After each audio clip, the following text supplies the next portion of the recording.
أول ما تتقفش اقلب الترابيزة. أكتر نصيحة منتشرة رغم إن هي أكتر نصيحة ممكن تضرك. خلينا نشوف كده مع بعض أنت بتكسب إيه لما بتقلب الترابيزة. أول حاجة أنت بتكسبها إن أنت بتكسب الحوار. فأنا الحوار اللي داير ده مش هيدور، هيقف، لأن اللي قدامك مش عارف يرد عليك لأن أنت منفعل وقالب عليه الترابيزة وهاجم عليك كل حاجة. وهنا طول ما أنت بتحاول تنفعل أكتر كل ما أنت بتعرف تثبته وتسكته أسرع. فأول مكسب إن أنت خلصت من المواجهة. تاني مكسب إن أنت خلصت من وجع الدماغ، إن اللي قدامك هيبقى بيفكر 1000 مرة قبل ما يجي يتكلم معاك في حاجة مضايقاه، إن هو مش عايز يواجهك لأنه عارف إن هيتقلب عليه الترابيزة، عارف إن هو هيتغلط في حاجات كتيرة أوي. فإيه لازمتها؟ خليني ساكت أحسن. فأنت كسبت وجع الدماغ. بس تعالى نشوف بقى أنت خسرت إيه في المقابل للمكسب ده. أول حاجة أنت خسرتها العلاقة، أيا كان شكل العلاقة ما بينك وما بين الشخص دوت إيه. وأنا بتكلم بصيغة المذكر علشان الشمولية، لكن قلبة الترابيزة بيعملها الطرفين. فأنت خسرت مديرك لو كان بنتكلم عن مديرك أو زميلك، أو في الأغلب شريك حياتك، لأن ده أكتر موقف بيتكرر باستمرار. ومش لازم يكون بيتكرر في وقت الخيانة، بيتكرر في أي مشكلة في أي حاجة بنعملها، وكتر استخدامه نتيجته ونفس المشكلة. إن أنت بتحط حاجز ما بينك وما بين اللي قدامك. ليه بيتحط الحاجز ده؟ لأن الحاجز ده بيتكون لما اللي قدامك بيبقى عايز يقول اللي جواه حاجة مضايقاه ويكلمك عليها، فأنت تروح قالب على الترابيزة فيبلعها، تفضل جواه.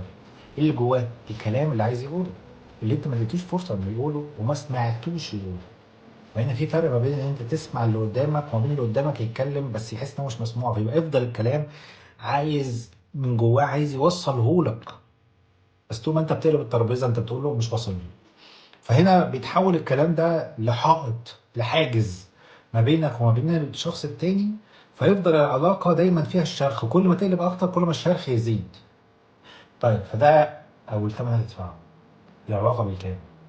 تاني حاجة تاني حاجة أنت بتدفعها هي إن الشخص زي ما قلت لك المكسب الأول التاني هو نفس الثمن التاني، إن الشخص مش هيحاول يتكلم معاك، فبالتالي مش هيحاول يواجهك في اللي هو مضايقه، فهيفضل ساكت، مأجل، مطنش، مدي اعذار، مدي اي حاجه لنفسه علشان يعرف يتعايش معاك ويتعامل معاك بايا كان الشكل.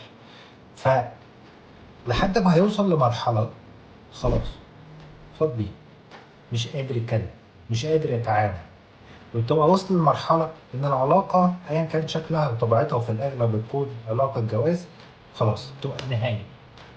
وانت تبقى مش فاهم، مش مستوعب، مش مدرك هو احنا وصلنا كده ازاي؟ لان هي مبتبقاش يوم وليله، هي بتبقى كلها مواقف مستمره كتير. فشرخ شرخ شرخ، سكوت سكوت سكوت، لحد ما يوصل لمرحله ان هو عارف ان كده كده هو اتكلم وفضفض باللي جواه ليك مش هتسمعه وهتقلب على الترابيزه، فبالتالي بيختار انه ينهي العلاقه اريح له لانه مش شايف فيها امل. فالثمن اللي بتدفعه ان انت بتقتل العلاقه بايديك وبتقتل الامل لوجود اي علاقه ما بينكم. رغم ان انا متاكد ان الهدف الاساسي من قلب الترابيزه هو ان انت تحافظ على العلاقه، لانك خايف على مظهرك ومنظرك قدام الشخص التاني اللي بيجي بيواجهك، على افتراض ان انت لما تقلب على الترابيزه ان هو كده وجهه نظره عنك هتتغير. مش ده اللي بيحصل. اللي بيحصل ان وجهه نظره عنك بتثبت وبتبقى اعمق، لان هو شايفك ان انت مش بس غلطت، ده انت كمان بتقاوح في الغلط. فهنا بيبتدي يشوفك بمنظور اسوأ بكتير. انت الوحيد اللي متخيل ان اللي قدامك خلاص يعني وجهة نظره اتغيرت انه سكت، بس انت بتضحك على نفسك. انت الوحيد بتضحك على نفسك، مفيش حد بيضحك تاني عليك. انه على اساس ان انت لما قلبت الترابيزه واللي قدامك سكت ما بقاش فيه كلام والدنيا مشيت وعدت، ان هي فعلا مشيت وعدت. هي لا مشيت ولا عدت، هي بقت اعمق، واللي قدامك بيحاول يتعايش وخلاص وبيسكت نفسه وخلاص عشان يعرف يتعامل معاك. بس اول ما تجيله الفرصه انه يخلص منك مش هتفضل، يبقى خلاص ما عندوش امل. واللي قتل الامل ده قلب الترابيزه. لو سمحت وقف قلب ترابيزه وابتدي واجه. والنضوج هو المواجهه.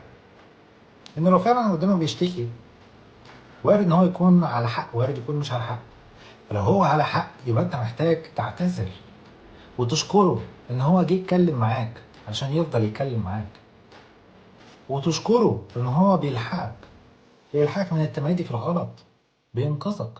لان هو خلي بالك طول ما انت فارق معاه هو هيتكلم معاك. لو انت مش فارق معاه هيرمي طوبتك، مش هيتكلم معاك ومش تفرق معاه في حاجه. ما تولع، ما تتزاد في الغلط، انا مالي، ما يخصنيش. بس عشان انت تخصه ومهم عنده فبيواجهك، عايز يحافظ عليك، عايز يتمسك بيك. وانت كل مره بتقلب الترابيزه بتقطع التمسك ده، بتفقده الامل ده. اسمع، واعتذر له لو انت فعلا في غلط. ومش دايما بيكون الغلط يا اما غلط يا اما صح بالكامل، في اجزاء بتبقى انت غلطان فيها وفي اجزاء انت على حق فيها. وهنا التوضيح، التوضيح هنا هدفه بناء العلاقه. لان العلاقه ايا كان هي ايه محتاجه تتجدد وتتبني باستمرار. فانت لما توضح له ايه اللي بيدور جواك وايه الموقف، ده هيزيد منك احتراما ليه وليك.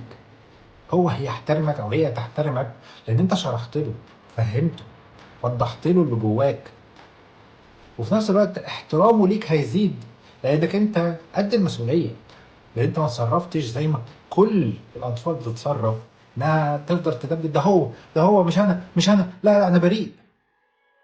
لو معانا صاحب الترابيزه، فتبتدي انت تشيل مسؤوليه. انا غلطت، انا بعتذر عن واحد اتنين تلاته. وده يديك انت انا مش بقول لك ان الاعتذار سهل، الاعتذار مؤلم، وده الهدف انك تتالم. عارف تتالم ليه؟